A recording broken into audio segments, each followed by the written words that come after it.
Hello everyone, hi আমি Koel and welcome back to my mini blog. এই mini ব্লগটা হচ্ছে আমাদের চড়কের দিনকে, মানে পয়লা বৈশাখের আগের দিন। সকালবেলা ঘুম থেকে উঠে মা একটু পান্তা মেখে দিয়েছিল, আর ওই পান্তাটা খেয়ে আমার এত ঘুম পাচ্ছিল যে কাজ বাদ দিয়ে মনে হচ্ছিল ঘুমিয়েই পড়ি। যাই হোক, স্নান করার পর এই নরসটা এখন দিয়ে আসতে হবে টোটো কাকুর কাছে। রাস্তার মোড়ে এসে দাঁড়িয়ে রয়েছে, কারণ মার তো টানা শেষ হয়ে গেছে। এই টানাটা না দিলে জুড়বে কী করে। তারপর দেখি ওখানে জেঠু দাঁড়িয়ে রয়েছে, জেঠুকে নরজটা দিয়ে আমি যাই কাগজটা দিতে।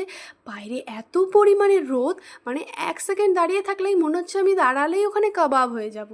যাই হোক, তারপর বাড়ি এসে বসে পড়েছিলাম খেতে। ছিল ভেন্ডি চচ্চড়ি, মোচা আর পটল চিংড়ি। প্রত্যেকটা জিনিস আমার খুব ভালো লাগে, তো সব কিছু দিয়ে ভাত মেখে খেয়ে দিয়ে তারপর কিছুক্ষণ পর ভাবলাম একটু ফল কেটে খাই।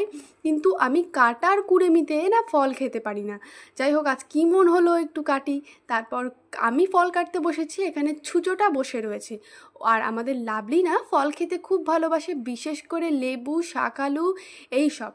আর তাই জন্য তো আমি ফল কাটছি আর ওকে দেখাচ্ছি। ও আস্তে আস্তে যতটুক পারছে এগিয়ে এগিয়ে আসছে। তোমরা দেখেছো মনে হয় ও অনেকটা দূরে ছিল, আর যত পারছে ও তত এগিয়ে আসছে।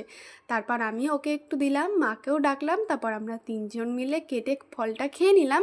তারপর দেখো, আমি ওঠার পর একটা লেবু ছিল সেটা মা কাটছে, তারপর মা ওকে একটু আপেল দিয়েছে, আবার খোসা ছাড়িয়ে খেয়ে নিচ্ছে।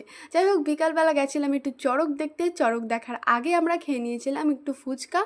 তো এখানে ভিড় টিড় হয়ে গিয়েছে এখনও তখনও, মানে আমরা যখন গেছিলাম তখন বসি মসি ফুটায়নি, এখন পুজো চলছে। তারপরে এই দেখো এখানে হচ্ছে বসি ফোটাচ্ছিল।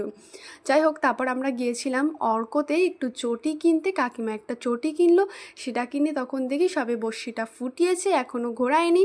তারপর আমি পয়লা বৈশাখের জন্য যে প্যান্টটা কিনেছিলাম ওটা বদলে একটা গেঞ্জি নিয়ে এসেছিলাম। তারপর যখন আসি দেখি চড়ক হচ্ছে। বাই দ্য ওয়ে, সাবস্ক্রাইব করো।